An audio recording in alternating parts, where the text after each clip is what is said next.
님 이름으로 기도했습니다. 아멘. 오늘 요한복음 강의 세 번째 시간입니다. 은혜를 주소서, 은혜를 주소서라는 제목으로 하나님 말씀 증거하겠습니다. 우리가 주일에 더 열심 내는 주의 친백성 되는 은혜가 있기를 바랍니다. 하나님의 일을 하면 하나님은 내 일을 하여 주십니다. 그것이 가장 복된 인생입니다.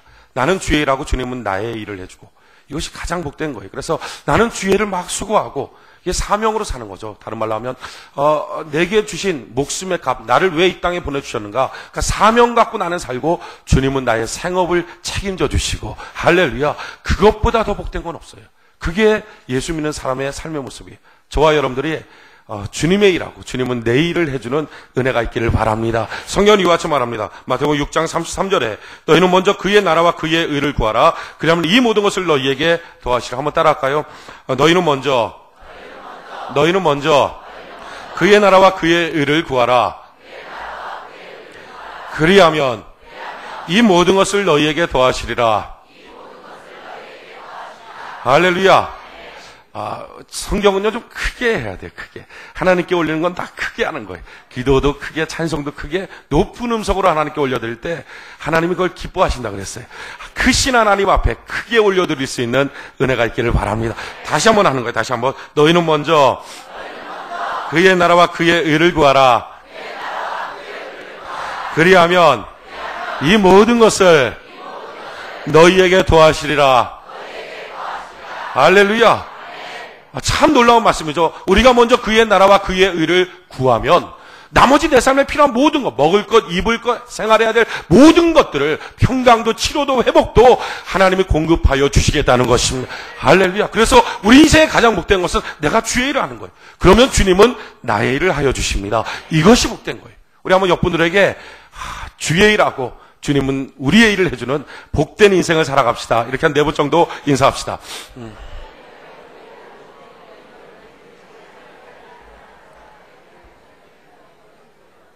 할렐루야. 그러기에 신앙생활은 무엇입니까? 세상 사람과 차이가 있어요. 어떤 차이가 있습니까? 세상 사람들은 그냥 살아요. 근데 성도들은요, 그냥 살지 않아요. 도움받고 살아요. 이게 차이예요. 도움받고 살아요. 그러니까 하나님이 함께하는 도움이 있는 거. 그래서 성도의 삶은 하나님이 함께하는 증거가 있는 거. 야, 너 분량이 아니다.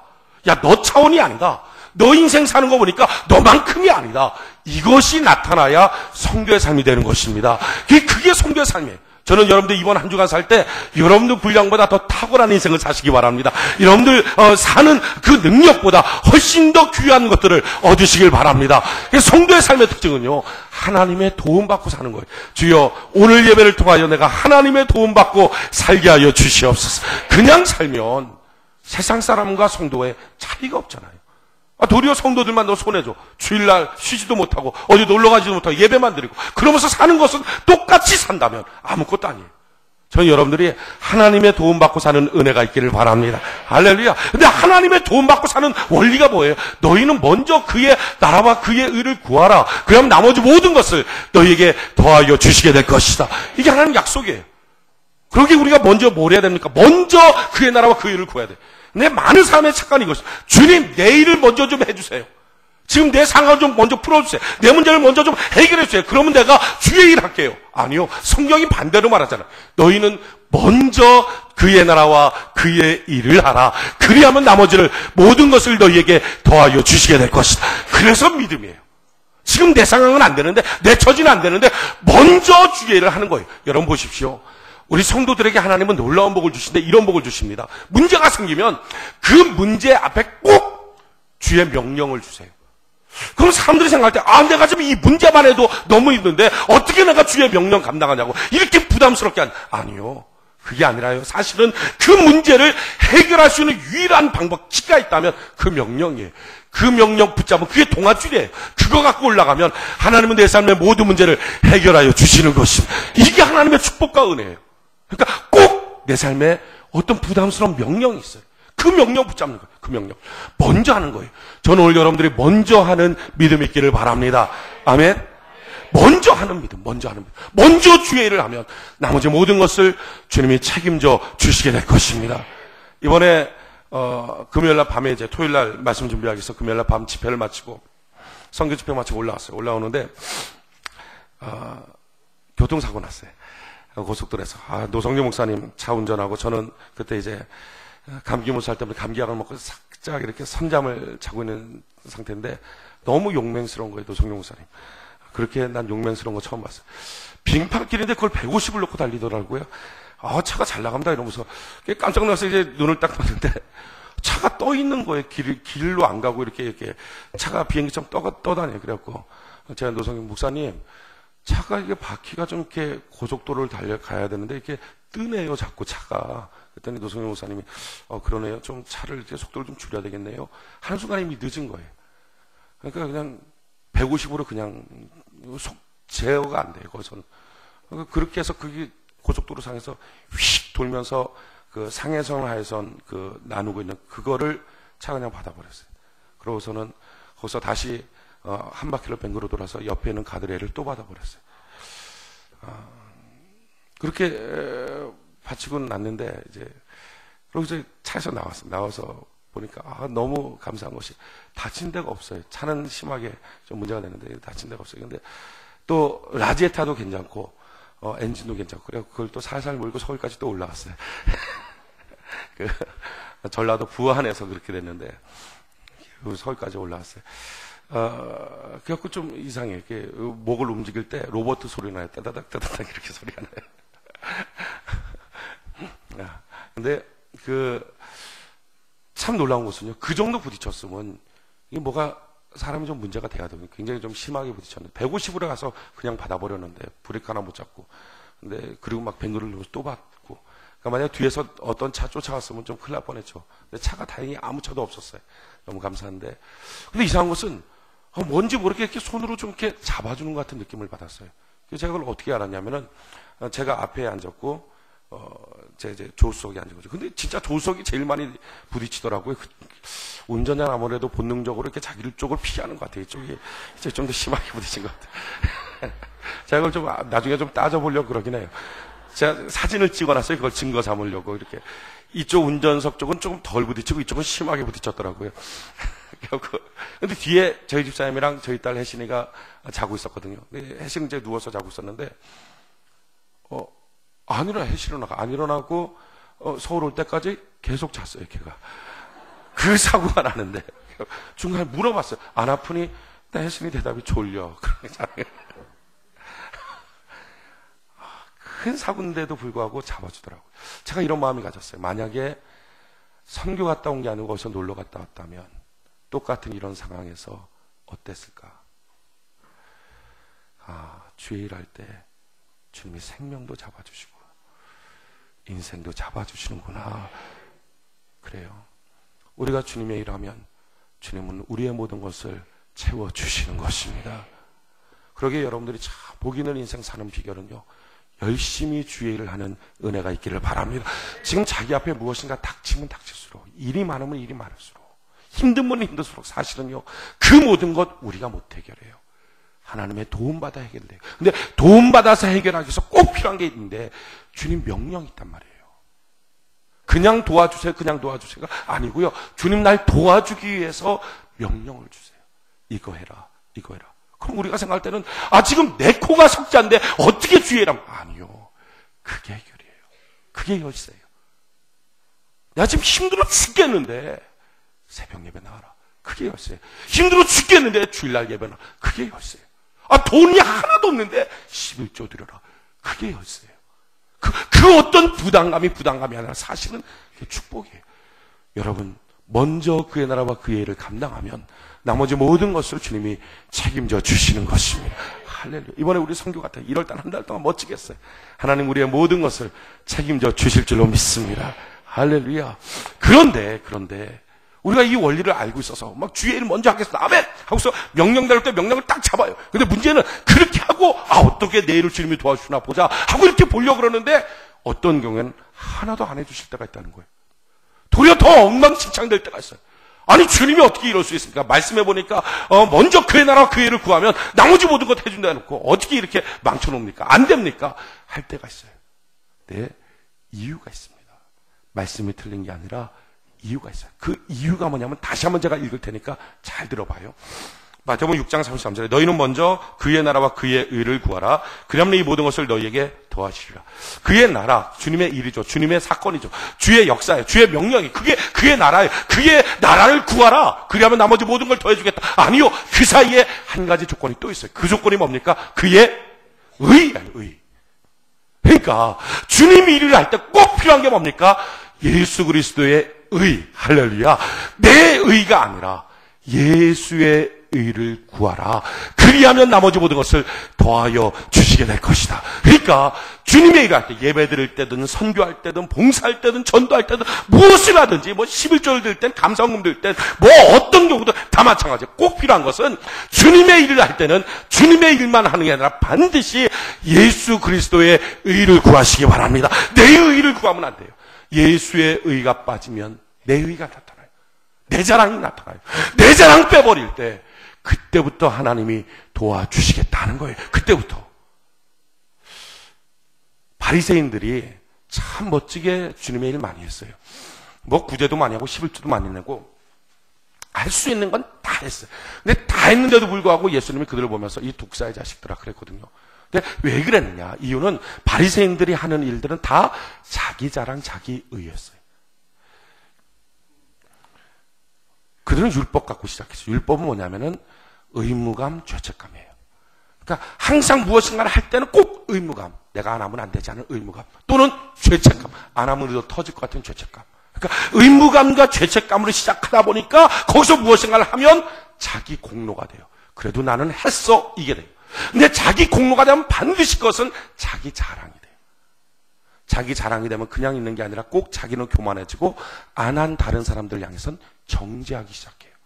그래서 자기 의가 드러나는 것은 꼭 패가 두 패로 나뉘어져요. 괜찮은 사람, 안 된 사람, 좋은 사람, 나쁜 사람, 내 뜻을 따르는 사람, 안 따르는 사람. 그게 꼭 패가 나뉘어져요. 한 가정에서도 꼭 자기 의가 나타나면 패가 나뉘어져요. 남편이 내가 가서 회사에서 돈 벌어갖고 그 돈 갖고 너희들 먹고 사는 것 아니야? 내 돈 갖고 너희들 먹고 사는 것 아니야? 그럼 아내한테 말하죠. 당신 집에서 하는 게 뭐가 있어? 아무것도 없잖아. 내 거 갖고 먹고 살잖아. 그건 뭐죠? 자기 자랑이죠. 그러다 보니까 남편과 아내는 사이가 갈라져요. 자녀들도 갈라져요. 그런 집에 화해가 없는 거예요. 그러니까 자기 자랑 나타나면 교회도 마찬가지고요. 가정도 마찬가지고요. 인생도 나라도 다 마찬가지예요. 그러니까 어디를 가든지 자기 것이 나타나면 화해가 없어요. 다 깨져버려요. 반대예요. 하나님의 백성의 특징은 어떻게 합니까? 자기가 어떤 율법으로 시작하는 게 아니라 하나님의 은혜로 시작하는 거예요.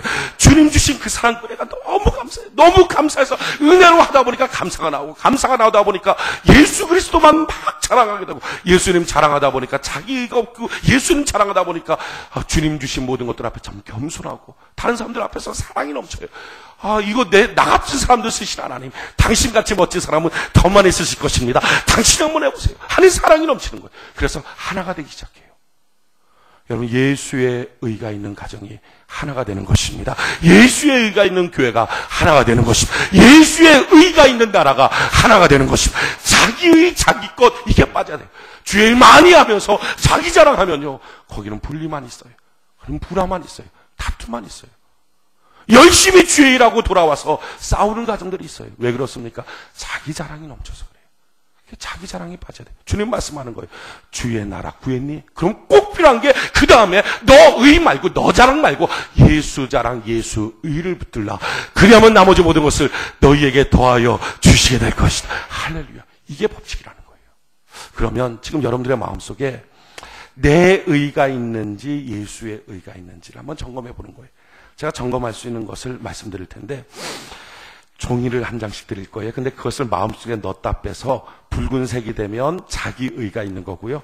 무색이 되면 아무 색깔이 안 나오면 그게 예수의 의가 있는 거예요. 한번 보십시오.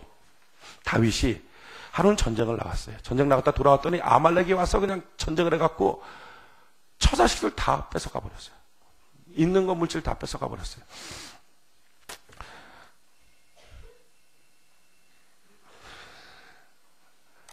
전화를 빨리 꺼주시면 좋겠어요.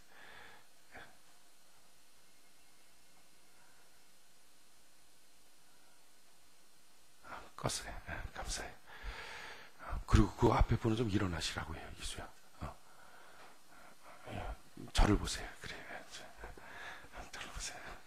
안 창피한 거예요. 원래 나이 드시면 다 잠 많아요. 저를 보세요.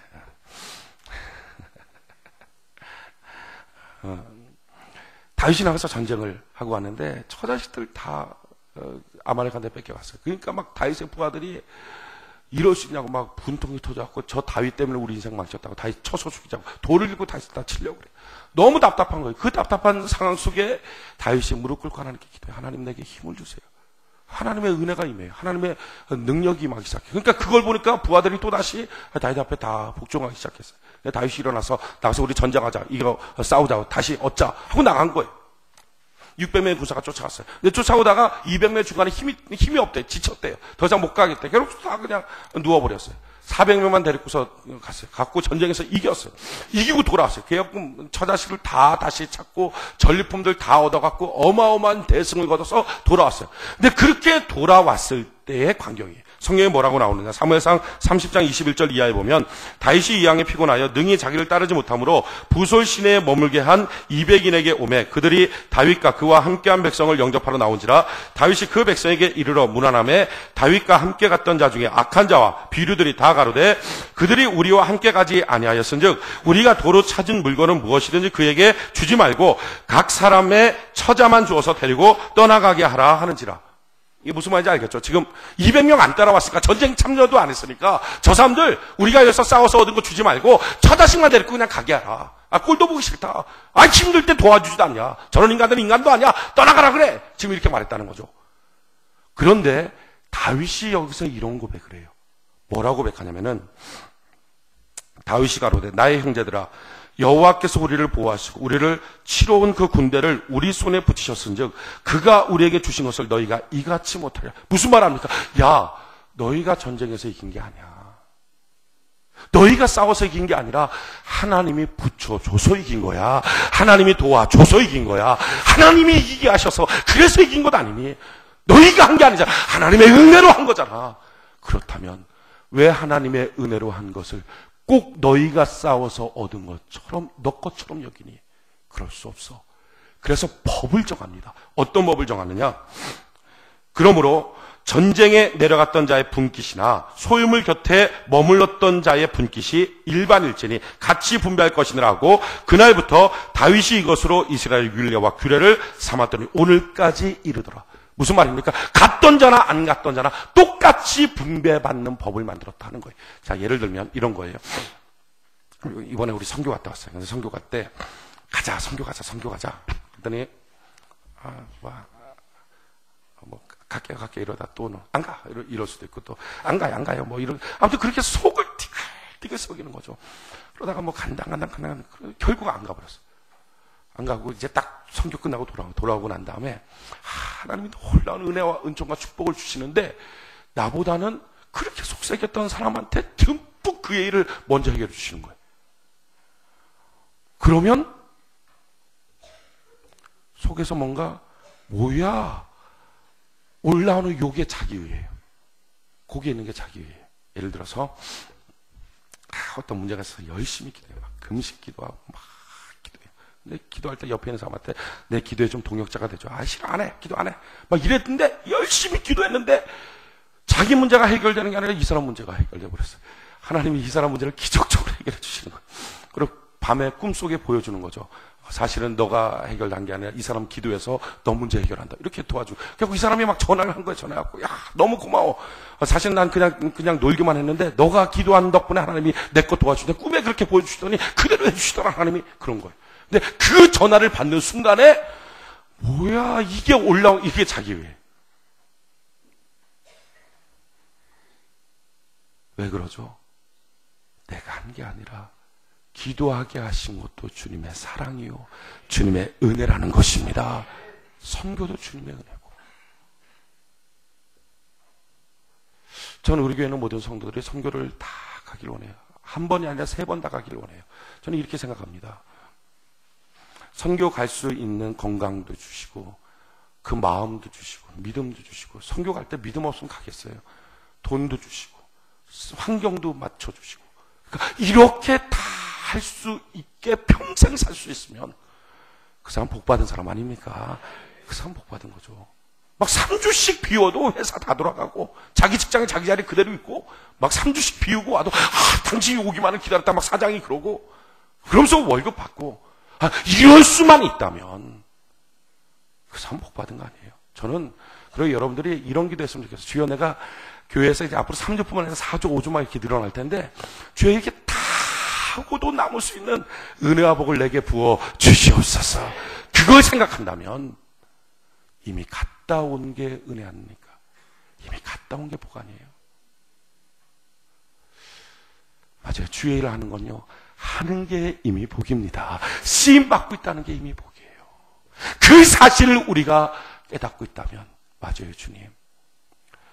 내가 한 것 때문에 내가 먼저 받지 않고 다른 사람이 먼저 받는다 할지라도 그것이 내게 분노가 될 수 없는 것은 처음부터 끝까지 주님의 사랑이요, 주님의 은혜이기 때문입니다. 이 고백이 있는 거예요.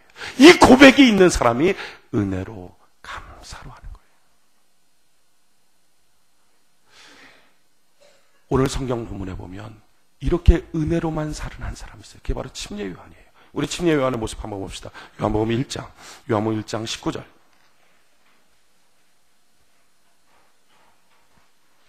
요한복음 1장 19절 같이 한번 한 목소리 한번 읽어봅시다. 요한복음 1장 19절 한 목소리 시작. 유대인들이 예루살렘에서 제사장들과 레위인들을 요한에게 보내어 내가 누구냐 물을 때 요한의 증거가 이러하니라. 20절 요한이 드러내어 말하고 숨기지 아니하 드러내어 하는 말이 나는 그리스도가 아니라 한데. 자 보십시오. 사람들은요 자기가 아니라고 생각해도 자기 주변에서 자꾸 그렇다고 말해주면 그렇게 받아들일 때가 많습니다. 그러니까 이런 거예요. 지금 요한한테 주변 사람들이 와서 당신 메시아 아니냐? 우리가 기다렸던 메시아 아니냐? 참 당신 능력 맞다. 참 당신 멋있는 사람이다. 메시아 아니냐? 근데 그런 얘기를 자꾸 듣다 보면 내가 정말 메시아 아니야? 사람들이 그렇게 생각하기가 쉬워요. 이렇게 병든 사람한테 손 얹고 기도하면 치료가 되거든요. 그러면 막 주변에 목사님 안수 받고서 치료받았어요. 너무 감사해요. 너무 감사해요. 뭐 이런 분들이 많아요. 안수 받고서 제가 암병이 나서 목사님 너무 감사해요. 그러다 보면 자꾸 그 말을 듣다 보면 내가 좀 괜찮은 사람 아니야. 내가 좀 능력 있는 사람 아니야. 손 한번 다시 한번 살펴보게 되고 막 이런단 말이에요. 근데 아니에요. 뭐 이거 라면도 제대로 끓이지 못하는 손 이거 어디에 쓰겠어요? 주님이 능력을 주시니까 되는 거지. 주님이 같이 손을 얹으니까 되는 거지. 사람 손 하나 얹어갖다 띄어진다고 무슨 달라지는 게 있겠어요? 근데 사람들이 자꾸 이렇다 저렇다 하면 자기 스스로도 내가 그런 거 아니야? 라고 여기기가 쉬워요. 근데 지금 침례 요한한테 우리가 기다리던 메시아 아닙니까? 그때 침례 요한은 뭐라고 하면 난 그리스도 아니야. 그렇다면 당신이 기다렸던 엘리야가 아닙니까? 나는 엘리야도 아니야. 사실은요 엘리야가 맞습니다. 예수님이 그가 엘리야라 그랬어요. 그럼에도 불구하고 왜 엘리야가 아니라고 스스로 말하냐? 이 이유예요. 그 당시 유대인들은 엘리야가 죽지 않고 천국에 올라간 사람이거든요. 그래서 그가 내려올 때는 다시 살아서 하늘에서부터 구름 타고 올 거라고 생각했어요. 너희들이 생각하는 그런 영광스러운 엘리야가 아니야. 또한 모세처럼 그 선지자도 아니고 오직 나를 향해서는 광야에 외친 자의 소리야. 그분만이 드러나도록 예수님만이 나타나도록 그렇게 말하는 소리밖에 안 되는 게 나야. 자기를 칭찬할 때 자기가 드러나는 게 아니라 예수님만 나타나요. 또 뿐만 아니라 이 침례 요한하는 사람이 어떻게 멋있는 인생을 살고 있느냐. 그렇게 칭찬하다가 자기 의도가 꺾이고 나니까 사람들은 바로 바뀌어버려요. 어떻게 바뀝니까? 25절 요한복음 1장 25절 같이 한번 한 목소리 한번 읽어봅시다. 시작. 또 물어 가로되 내가 만일 그리스도도 아니요 엘리야도 아니요 그 선자도 아닐진데 어찌하여 침례를 주느냐. 지금 바로 사람들이 공박하잖아요. 따라서 사람들이 칭찬하는 것 이런 거에 귀 기울이지 마십시오. 사람들은요 칭찬하다가 자기 뜻이 조금만 꺾이면 바로 반박하고 바로 조롱하고 멸시하는 게 사람이에요. 사람이 무슨 말 하느냐 그거 신경 쓰지 말아요. 사람들 참 얼마나 많이 변질되기 쉬운데요. 지금 침례 요한에서 우리가 기다리는 메시아입니까? 아니다. 그러니까 바로 말 근데 너 왜 침례줘? 이렇게 공박하는 거예요. 근데 그 공박을 받을 때 침례 요한이 뭐라고 대답합니까? 27절 26절, 27절, 26절, 27절 같이 한번 읽어봅시다. 시작. 요한이 대답하되 나는 물로 침례를 주거니와 너희 가운데 너희가 알지 못하는 한 사람이 섰으니 곧 내 뒤에 오시는 그이라. 나는 그의 신들매 풀기도 감당치 못하겠노라 하더라. 자, 보십시오. 침례 요한이라는 사람은요, 칭찬받을 때도 자기가 안 드러나고 예수님 드러내요. 또 마찬가지로 자기를 공박하는 순간에도 자기의 울그락불그락이 나오는 게 아니라 예수님 드러내요. 어제 예수의 의로 산 사람. 근데 저와 여러분들은 어떻습니까? 칭찬받으면 괜히 으쓱으쓱거리고요. 뭔가 누군가의 공박을 받으면 얼굴이 불그락불그락. 자기 있는 속에 있는 게 막 다 나타나요. 같은 인간인데 왜 침례 요한은 칭찬받아도 으쓱으쓱이 없고 공박받아도 우그락불그락이 없고 칭찬받으나 공박받으나 예수님만 나타나는데 왜 나와 여러분은 칭찬받으면 내 속에 있는 으쓱으쓱한 게 다 나타나고 공박받으면 내 속에 있는 온갖 가지 분노와 별것 막 꼬아진 마음까지 다 나올까? 왜 우리 속에는 나만 있고 침례 요한 속에는 예수님만 있을까? 내 속에 있는 나, 그것 때문에 우리가 주의 일을 해도 주님의 도움이 없는 거예요. 내 속에 내가 아니라 예수 그리스도만 있다면 칭찬받을 때든지 공박받을 때든지 예수님만 나타난다면, 그래서 그의 나라를 구하고 그의 일을 할 때 얼마나 멋진 주님의 도와주심이 있을 텐데 내 속에 내가 많아서. 그렇다면 왜 침례 요한은 자기 속에 예수님이 있고 우리 속에는 예수님이 없고 내만 있을까? 이유가 있어요. 한 가지 이유인데요, 침례 요한은 우리가 못 보는 다른 한 가지를 봤습니다. 오늘 성경 한번 볼까요? 요한복음 1장 29절. 요한복음 1장 29절 같이 한번 한 목소리 한번 읽어봅시다. 시작. 이튿날 요한이 예수께서 자기에게 나오심을 보고 가로되 보라 세상죄를 지고 가는 하나님의 어린 양이로다. 아멘. 자, 보십시오. 지금 자기 수많은 무리 가운데 누구도 보지 못했어요. 근데 침례 요한만 그 수많은 무리 가운데 보라 세상죄를 지고 가는 하나님의 어린 양이다. 예수님을 보는 거예요. 여러분, 지금 무리 가운데 예수님을 본다면 어떻게 그 예수님 앞에서 자기의 교만함이 나오겠어요? 예수님 앞에서 자기의 울그락불그락하는 자기 자아가 나오겠어요? 교회에 예를 들어서 어떤 손님이 왔어요. 손님이 왔는데 저하고 부목사님이랑 같이 서 있는데 그 손님이 와서 부목사님, 담임 목사님 오셔. 안녕하세요. 아니, 그랬다가 없어. 그럼 제가 옆에 서 있으면 부목사님 어떻게? 아니에요. 저 아니고요. 이분이에요. 그렇죠? 옆에 있으니까. 만약에 지금 우리 옆에 예수님이 계신 걸 내가 본다면 어떻게 너가 그리스도냐? 그럴까 안 그럴까 잘 모르겠는데 이렇게 대답하지. 아니다, 난 그리스도 난 아니야. 그분 앞에 송구스러우니까 오직 나는 그분의 소리일 수밖에 없어. 난 그분의 신들매 불기만 해도 난 감당하지 못하겠어. 왜? 그분이 바로 옆에 있으니까. 다른 사람은 예수님 못 봤어요. 그런데 침례 요한은 세상죄를 짊어지고 하는 그 무리 가운데 있는 예수님, 하나님의 어린 양을 본 거예요. 어린 양을 보니까 다른 사람 뭐라 그래도 그들 앞에서 자기가 나오질 않는 거예요. 그렇구나. 분노하는 이유는 예수님 못 봐서. 다투는 이유는 예수님 못 봐서. 가정 안에 예수님을 본 사람은 가정 안에 다툼이 있겠습니까? 자기 인생 살 때 예수님을, 자기 곁에 계신 예수님을 보았다면 자기 인생 살 때 얼마나 조심스럽게 인생을 살겠어요. 침례 요한의 차이점은요, 예수님을 본 거예요. 오늘 성경 한번 다시 한번 볼까요? 33절. 요한복음 1장 33절. 같이 한번 한 목소리 한번 읽어봅시다. 시작.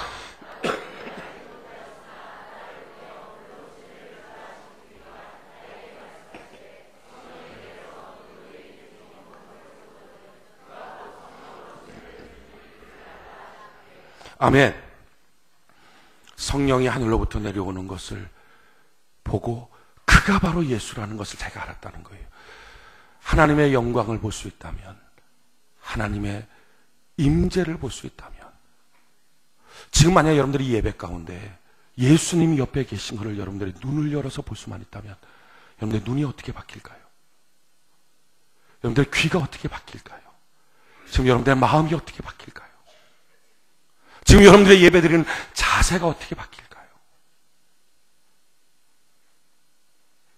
내 곁에 계신 예수님을 볼 수만 있다면, 침례 요한이 차이점이 있는 이유는 그가 어떻게 그렇게 공박받을 때든지 칭찬할 때든지 어떻게 예수의 의만 나타나는가? 예수의 의가 나오지 않고서는 주의 일에도 소용이 없는데 어떻게 예수의 의가 나타났을까? 이유는 한 가지예요. 그런 눈이 열려서 본 거예요. 오늘 우리에게도 필요한 한 가지가 있습니다. 주여 나의 눈을 열어서 주님 계심을 보게 하여 주시옵소서. 지금 이 시간 주님이 계시거든요. 근데 주님 계신 그 주님을 왜 못 볼까? 성경에 보면 마르다라고 하는 한 여인이 있어요. 그 여인은 예수님을 자기 집에 초청했어요. 예수님 지금 집에 계세요. 근데 집에 계신데도 불구하고 밖에서 열심히 일하면서 마음이 너무 분주했어요. 일 때문에 너무 일에만 집중했어요. 그러다 보니까 예수님 계심에도 불구하고 분노가 일어났어요. 다른 말로 뭡니까? 예수님 의식하지를 않기 시작했어요. 우리는 머릿속으로 다 알아요. 우리 주님 떠나지 않고 우리와 함께 하시는 임마누엘 하나님, 예배 가운데 주님 계신다는 거 다 압니다. 아는데요, 마르다처럼 다 알면서도 주님을 점점 의식하지 못하고 있지는 않습니까? 일에 분주하지 마십시오. 마음에 분주하지 마시기 바랍니다. 마음에 분주하고 일에 분주하다 보면요, 주님을 놓쳐버려요. 마리아라고 하는 여인은요, 주님 발 앞에 앉아서 주의 말씀 듣습니다. 자꾸 주님을 의식하는 거예요. 주님 말씀 자꾸 듣는 거예요. 여러분, 먼저 일꾼 될 때 말씀의 일꾼 되는 은혜가 있기를 바랍니다. 그게 주님 의식하는 거예요. 그게 주님 보이는 거예요. 그리고 또 한 가지는요, 마리아라고 하는 여인, 그 여인은 항상 필요한 것이 자기의 자리라고 하는 것이 필요했어요. 거리가 필요했어요. 그런 자기 집에 초청한 예수님, 마르다 언니는 나가서 막 열심히 일하는데 주님 발 앞에 무릎 꿇고 주의 말씀 들어요. 그 자리를 떠나지 않아요. 심지어 자기 오빠가 죽어도요, 마르다는 일어나서 오빠 죽었다고 왔다 갔다 거리고 그냥 주님 왔을 때도 주님 오셨어요, 오빠 죽었어요, 아이고, 그렇게 가버려요. 근데 마리아는 그러지 않아요. 쫓아가서 주님 발 앞에 무릎을 꿇고 그 자리에 그대로 가요. 그리고 나서 그 발 앞에 무릎 꿇고 주님 바라보고, 주님 여기 계셨으면 내 오라버지 안 죽었을 텐데요. 그 마리아 때문에 그 나사로 살아납니다. 그리고 향료값 갖다가 또 쏟아부을 때도 예수님 발 앞에다가 쏟아부어요. 그 자리를 떠나질 않아요. 헌신해도 말씀 들어도 기도해도 항상 그 자리, 주님 발밑에 앉은 그 자리, 그 겸손의 자리를 떠나지 않아요. 계속 주님을 의식하는 거예요. 여러분, 마르다가 나쁜 사람인가? 아니에요. 성경에 뭐 마르다만큼 착한 사람 없어요. 그런 자기 동생 남동생 나사로하고 여동생 마리아 살리려고요, 문둥병자인 시몬한테 시집갔던 여자입니다. 어떤 여자가 자기 동생들 먹여 살리려고 문둥병자한테 시집갑니까? 마르다 그런 여인이에요. 그렇게 착한 여인이지만 마음이 분주하고 일에 분주한 상태로 자기를 내버려 두다 보니까 주님 의식하지 못하는 거예요. 집안에 계신 주님 머릿속으로는 다 아는데 주님을 의식하지 못해요. 혹시 여러분들의 인생에 주님 계시고 가정에 주님 계시고 예배에 주님 계신다는 사실을 알면서도 의식하지 못합니까? 이유는 말씀과 자리를 떠났을지 몰라요. 오늘 우리에게 필요한 것은 주님의 자리로 돌아오는 거예요. 주님의 자리로 돌아오는 귀한 복이 있기를 바랍니다. 지금 여러분들이 높은 자기만의 교만의 산에 있습니까? 그 산에서 내려와야 돼요. 깊은 자기만의 우울한 골짜기에 빠져 있습니까? 거기서 빠져나와야 돼요. 그렇게 하고 십자가를 지고 올라가시는 골고다 언덕길, 주님의 길로 우리가 나가야 돼요. 나 때문에 매맞고 쓰러지고 넘어져도 끝까지 그 길을 가시고 양손 양발에 못 박히는 그 소리 때문에 날 살리시는 주님 앞에 나가고 그 십자가 앞에 무릎 꿇고 그 피로 적셔지고, 주님, 이 자리가 바로 내 자리입니다. 일에 분주했던 것, 마음에 분주했던 모든 것들을 다 털고 주님 십자가 앞으로 나오는 은혜가 있기를 바랍니다. 그게 바로 저와 여러분들의 자리예요. 지금 여러분들은 어디 있습니까? 손을 뻗어도 닿지 않을 만큼 십자가로부터 멀어져 있지 않습니까? 자기가 너무 높아져 교만의 산에 올라가 있거나, 아니면 자기가 너무 우울해져서 골짜기 속에 빠져 있거나, 어찌하든지 손을 뻗쳐도 십자가 앞에 닿지 않을 만큼 주님과 멀어져 있는 자기만의 공간에 있습니까? 거기서 나오세요. 우리가 있는 자리는요, 주님 십자가 밑으로 그 자리에 있어야 되는 거예요. 거기가 우리 자리예요. 거기서 안식 없고요, 거기서 능력 없고요, 거기서 힘을 얻는 거예요. 그래서 거기서부터 주님만 보다 보면 눈이 바뀌고 마음이 바뀌어서 자기의 의가 없고 예수의 의가 나타나요.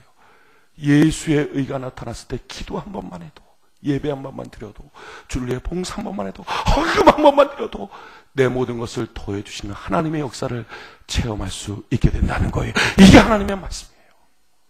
여러분, 오늘 여러분들 자기 의가 마음속에 있다면 지금 거기서 떠나야 돼요. 그 자리에서 떠나야 돼요. 오늘 십자가 앞으로 나아오는 은혜가 있기를 바랍니다. 십자가 앞으로 나가서 그 자리에 무릎 꿇고 그 겸손한 가운데 날 위하여 양손 양발에 못 박히신 주님이 십자가 앞에서 그 보배 피로 씻김 받고 주님 채찍에 맞아서 내가 나음을 입었고 주님 가시멸관 써서 내가 명예를 얻었고 주님 양손 양발에 못 뺏겨서 내가 살아났습니다 하는 고백 가운데 주님 앞에 나갈 때 내가 자랑할 것 하나도 없고 주님 십자가만 자랑하고 그때부터 내 의가 아니라 예수의 의만 나타나는 성도의 길을 걸어갈 수 있어요. 오늘 이 시간 예수의 십자가 앞으로 나오는 은혜가 있기를 바랍니다. 우리가 하나님께 찬양 이 시간 올려드립시다. 찬송가 471장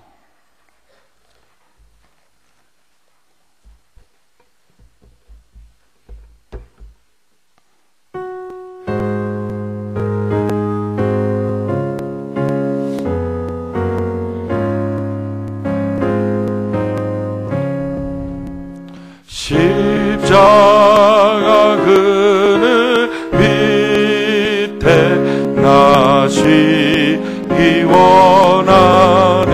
저 햇빛임이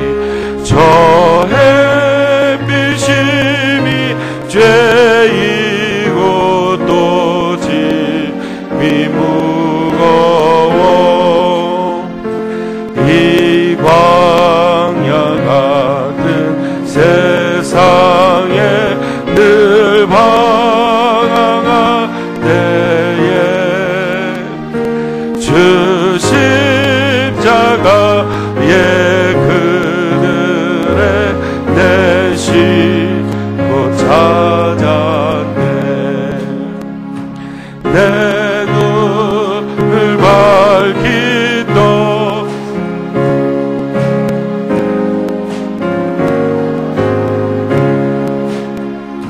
나 위에 고생 당하신 그 예수 보인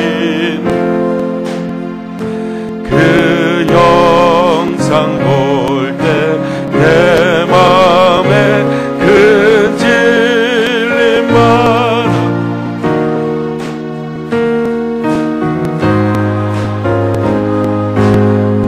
못하여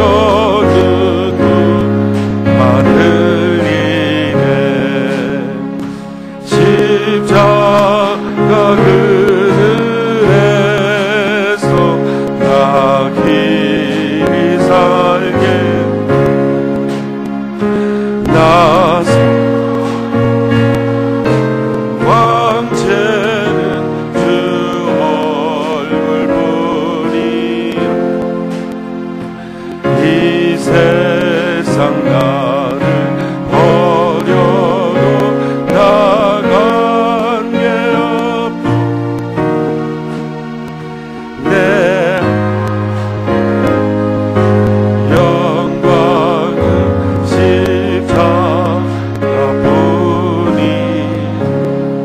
우리 주께 두 손 높이 들고 우리의 낯빛을 주를 향하여 들고